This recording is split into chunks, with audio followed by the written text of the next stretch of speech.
Hello everyone, कैसे हो आप सब? Hope you are fine. Welcome to the Swastik academy by Swati Sharma. हमने लास्ट वीडियो के अंदर ग्रोथ और डेवलपमेंट के बारे में स्टडी किया था और उसके की फीचर्स के बारे में स्टडी किया था।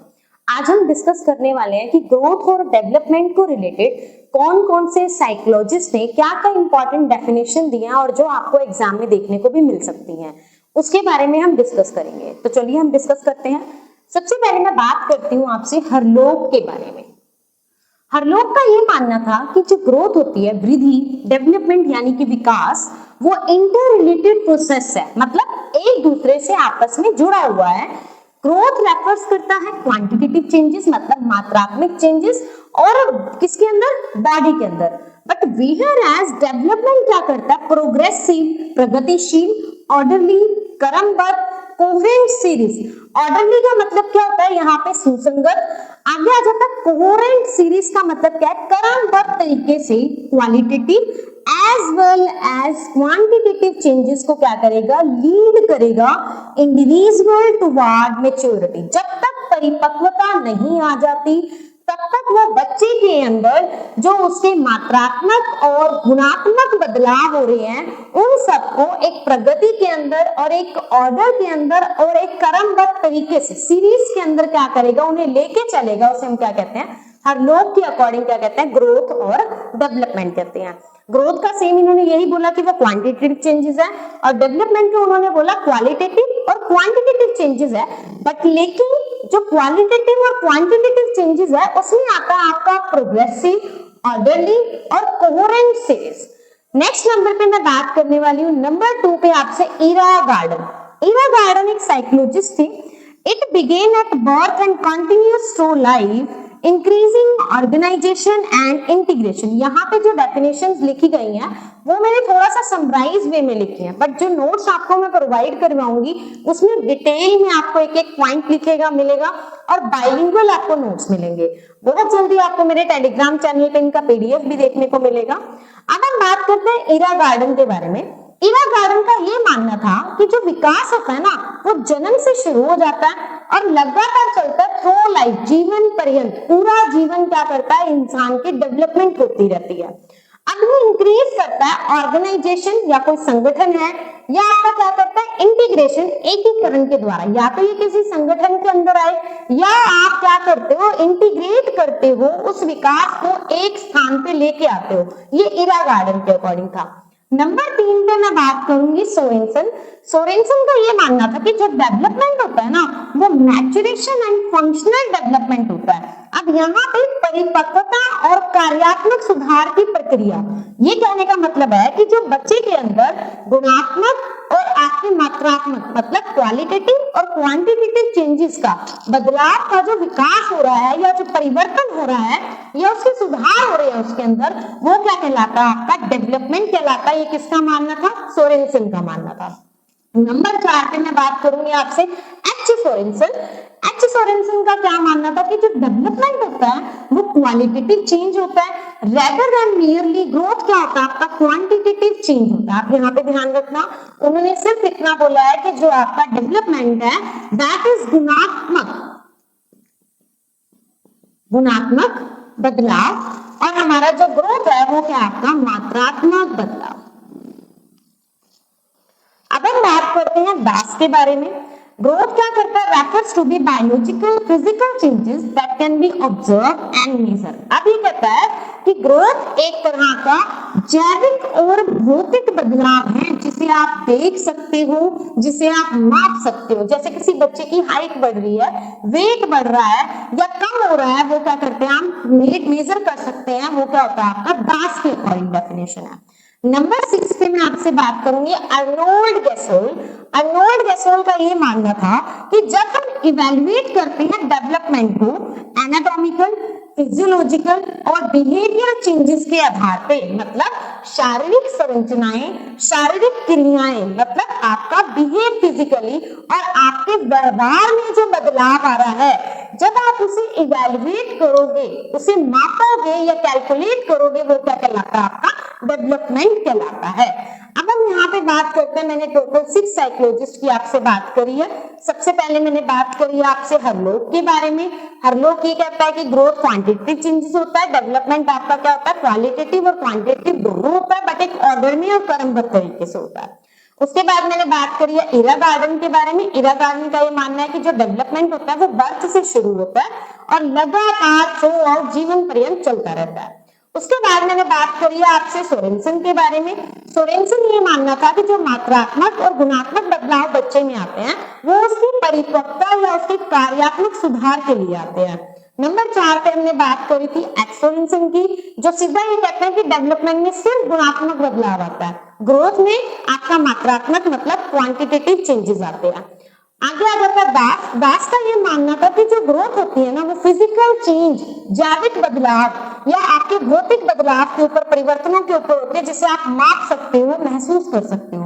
अर्नाल्ड गेसर क्या कहते हैं, ये इवेल्युएट करते हैं कि शारीरिक संरचना, शारीरिक क्रियाएं और व्यक्ति के व्यवहार में, बच्चे के व्यवहार में क्या बदलाव आ रहा है वो क्या कहलाता है, आपका डेवलपमेंट, विकास कहलाता है। अब तक हमने 6 साइकोलॉजिस्ट की इंपॉर्टेंट डेफिनेशन के बारे में स्टडी करा, तो ये आपको समझ में आया होगा। आगे हम बात करने वाले सबसे इंपॉर्टेंट टॉपिक, अब हम बात करते हैं principle of child development. Principle of child development में आज सिर्फ मैं आपसे 2 प्रिंसिपल के बारे में डिस्कस करूंगी। सबसे पहला है प्रिंसिपल ऑफ यूनिवर्सलिटी और principle of continuity. Principle of universality का मतलब क्या होता है, सार्वभौमिकता का सिद्धांत, और प्रिंसिपल ऑफ कंटिन्यूटी का मतलब क्या होता है, निरंतरता का सिद्धांत। अब ये होते क्या है, इनके बारे में क्या है डिटेल हम आगे डिस्कस करते हैं। प्रिंसिपल ऑफ यूनिवर्सलिटी का मतलब होता है सार्वभौमिकता का सिद्धांत। डेवलपमेंट क्या होता है, एक यूनिवर्सल प्रोसेस है। Development is a universal process, मतलब विकास एक सार्वभौमिक प्रक्रिया है। ऑल चिल्ड्रन अंडरगो डेवलपमेंट, हर बच्चा विकास की प्रक्रिया में भाग लेता है, बट उनका जो रेट है, मतलब गति है, टाइमिंग, समय है, या पैटर्न, उनका जो तरीका है विकास का, स्वरूप है, वो एक दूसरे से अलग होता है।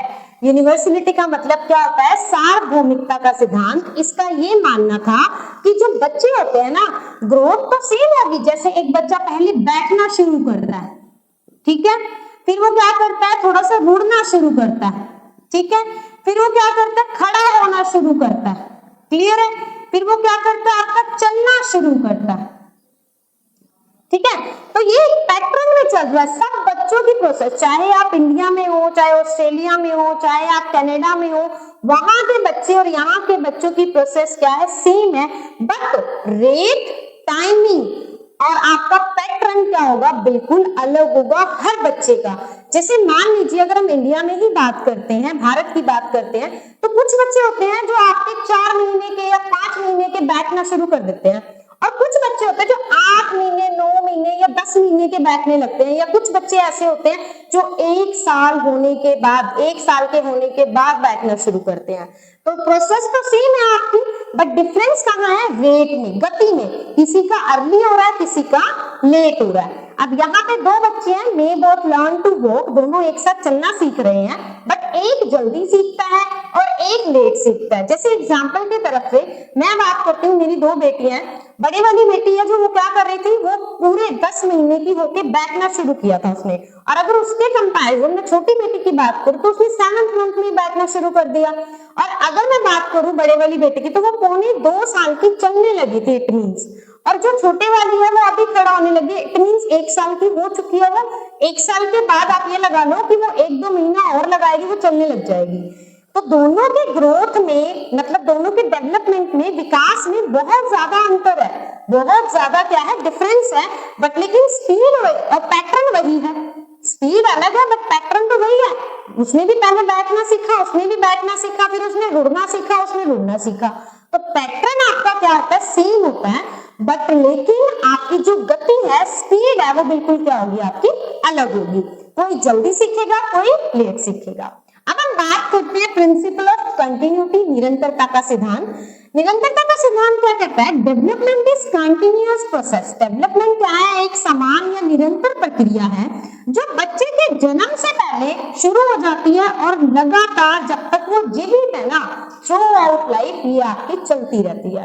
विकास एक निरंतर प्रक्रिया है जो जन्म से पहले शुरू होकर जीवन भर चलती रहती है। जैसे example, language development early childhood में शुरू हो जाता है, एडोलसेंस और एडल्टहुड। अब मैं इसको रियल लाइफ एग्जांपल से कनेक्ट करने की कोशिश करूंगी कि कंटिन्यूअस प्रोसेस कैसे होती है बिफोर बर्थ। जैसे किसी प्रेग्नेंट वुमेन की अगर हम बात करते हैं, जब वो गर्भ धारण करती है, जब वो प्रेग्नेंट होती है, तो आप देखते हो कि जो उसके एनवायरमेंट की सराउंडिंग होगी, जो उसके चारों तरफ का एनवायरमेंट होगा, वो उस बच्चे के अंदर आफ्टर बर्थ आपको देखने को मिलेगा। अगर वो खुश रहेगी तो बच्चा भी आपको खुश मिलेगा। अगर वो उस एनवायरमेंट के बीच में स्ट्रेसफुल रही है या परेशान रही है तो उसका इम्पैक्ट कहीं ना कहीं आपको उस बच्चे में देखने को जरूर मिलेगा। अब इसका एग्जाम्पल, सबसे बेटर एग्जाम्पल है महाभारत। आप सबने सुनी है महाभारत में। आपने क्या करा है, सुभद्रा का केस सुना है। सुभद्रा में क्या था, जब सुभद्रा गर्भ से थी तो क्या करा था उसने, अर्जुन ने उसे क्या करा था, चक्रव्यूह के बारे में बताया था। बट जब सुभद्रा सो गई तो अभिमन्यु सिर्फ आधा चक्रव्यूह ही सुन पाया। चक्रव्यूह में घुसना तो आया बट उससे बाहर निकलना नहीं आया उसे। तो यहाँ पे यही है कि जो गर्भ धारण होता है, जब बच्चा, जब एक प्रेग्नेंट वुमन जब क्या करती है, एक लेडी प्रेग्नेंट होती है ना, उसी समय से ही बच्चे का विकास होना शुरू हो जाता है।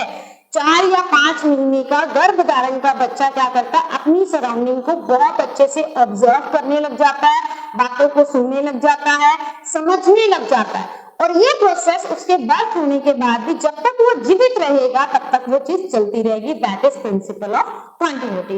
होप सो ये दोनों प्रिंसिपल आपको बहुत अच्छे से समझ में आए होंगे और इनसे रिलेटेड क्वेश्चन एग्जाम में जरूर देखने को मिलता है। अगर आपको मेरा कंटेंट अच्छा लगता है तो please like, share and subscribe my channel और इसे ज्यादा से ज्यादा शेयर कीजिए ताकि बहुत सारे लोगों तक पहुंच सके। Thank you so much.